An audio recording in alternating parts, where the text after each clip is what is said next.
Now, you said that a cellmate of yours, later, after you get out of the hole, a cellmate of yours was able to steal, I think is the right word, or take, no, excuse me, I was saying his cellmate.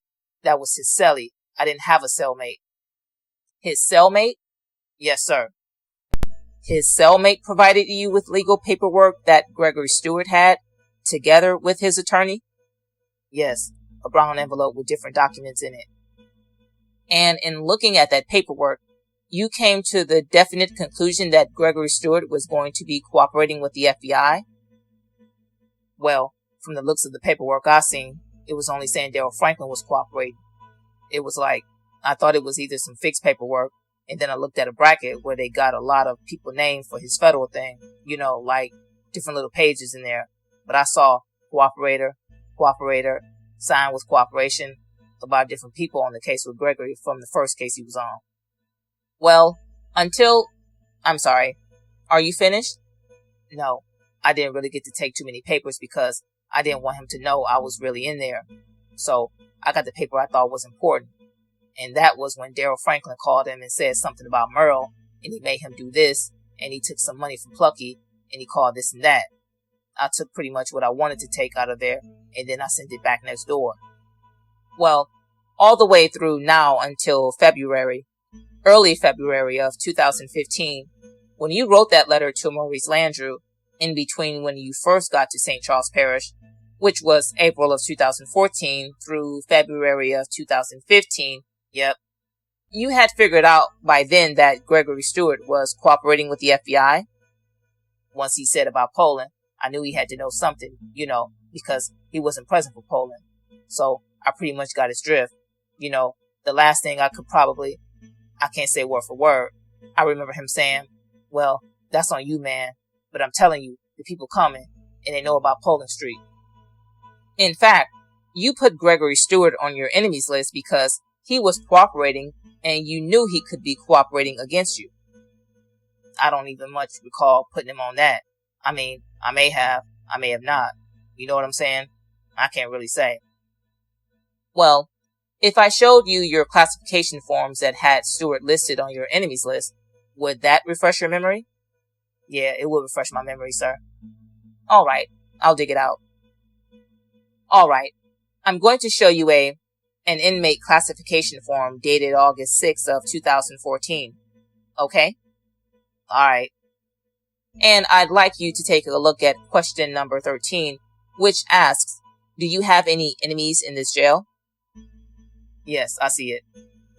Sir, you agree that in this time period we're talking about right now, between April 2014 and February of 2015, Gregory Stewart is now on your enemies list.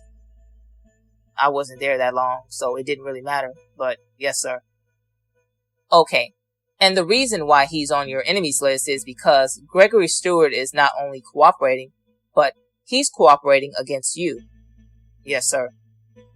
And in fact, you were kind of angry because the word got back to you that on the Floyd Moore murder, Gregory Stewart had told the FBI that it was you who had gotten out of the car, armed with the AR-15 monkey nuts, and shot into the crowd? No, that's negative. That word didn't get back to me. That's something you're saying, sir. No, that's not anything I'm saying. Okay, it's argumentative and hearsay. Let's go. Next question. Alright, so you're telling us you had no idea that Gregory Stewart had fingered you as being not just a driver, but actually being a shooter? That would be insidious, sir. Your Honor, it's good for me to explain myself. Okay, go ahead. I mean, that's like crazy. I'm driving a car. I'm just going to throw the car in park, run around the back, grab the monkey nuts from AD, then run and do that, then run back and drive the car. I don't think I could have done that. Mr. McCaskill, I'm agreeing with you. I'm not saying you did this. I'm just saying, are you aware that Gregory Stewart accused you of doing this? I don't have no knowledge of that. From my factual basis, it doesn't say that. It says I was the driver, sir. I understand that. So, I'm explaining because I kept asking Miles and James, how can I get charged for the murder when I was just a driver and I didn't do the shooting? But they said, I guess because I picked them up and brought them to that location, then helped them get away from the location. They wasn't saying nothing about me shooting. Alright, so let's get into that right now. So in February of 2015, after you had written that letter to Maurice Landrew, yes, some FBI agents, I believe Mr. Ollinger and Mr. Wood, come to see you together with Maurice Landrew, right? Yes, sir. And they asked you several questions about different homicides you've been involved in. And one of those was the Floyd Moore homicide, correct? Yes, sir.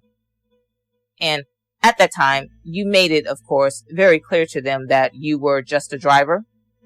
Yes, sir.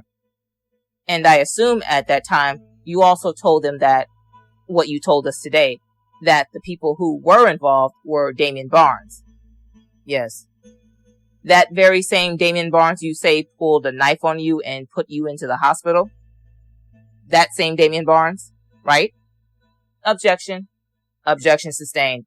Come on, counsel. Damian Barnes, correct? Yes. And also you told them that money got into the car. Yes. And at that time, you also told them that Ronell Oney tried to get into the car, but you wouldn't let him? Yeah, I wouldn't let him.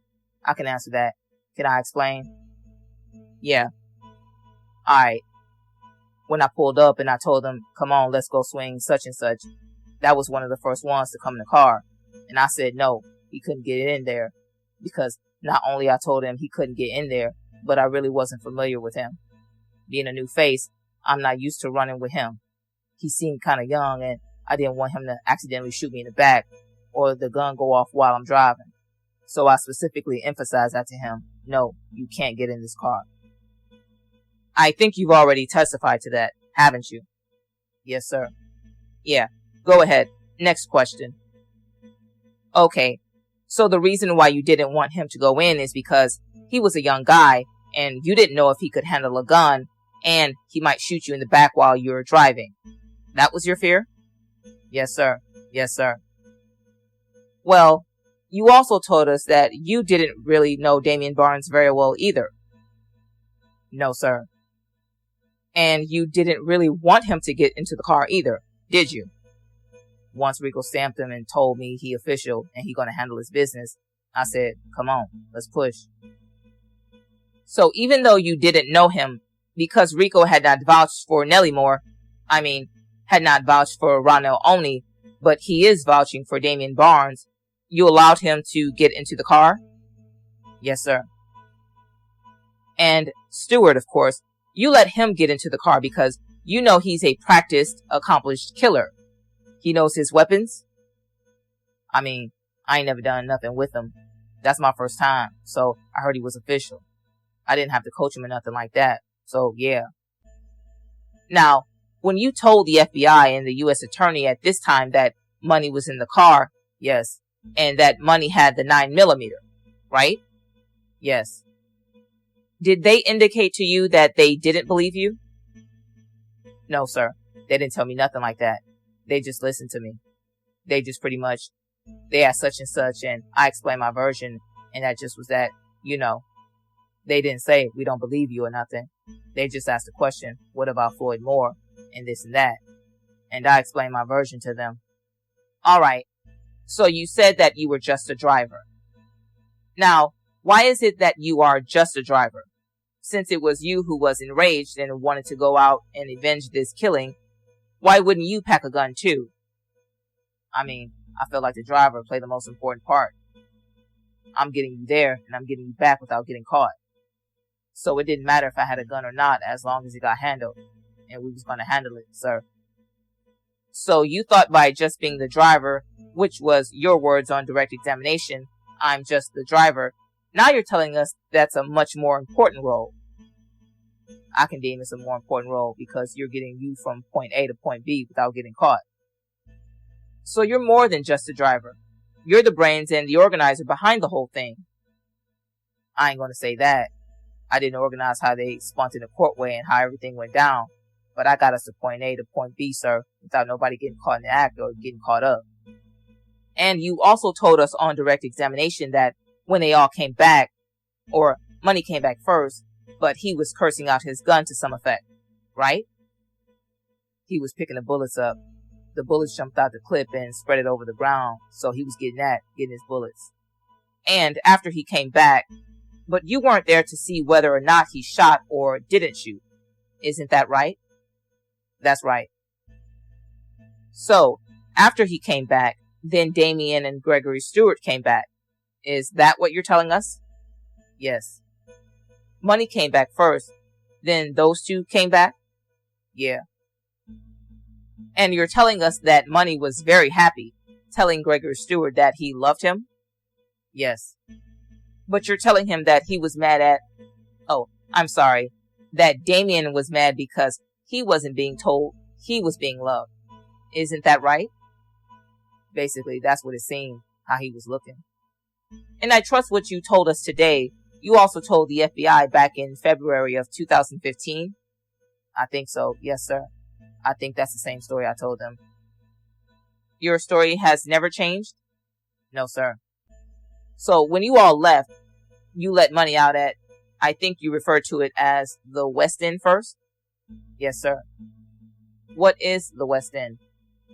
That's like we was going towards Metairie somewhere. He made me get off an exit, and I just remember around West End. By that, you mean West End Boulevard?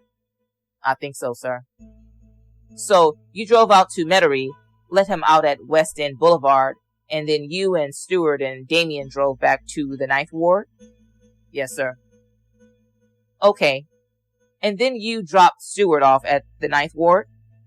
Dropped him off with the guns, and then me and AD went uptown. And you all went uptown. Okay. Now, in your guilty plea, you had to do or sign off on what is known as a factual basis. Do you recall that? Yes, sir. And, Your Honor, I have marked, or will mark, as Barnes Exhibit 13, the factual basis only as it applies to the Floyd Moore homicide. Judge, I don't object, but you did previously exclude the factual basis. I did previously exclude it? Yes, Your Honor. Okay. Well, if I excluded it, I excluded it, counsel. I'm not changing it midstream. Yeah, I don't have an objection. I'm just telling you you did. Your Honor, may we approach? Yes.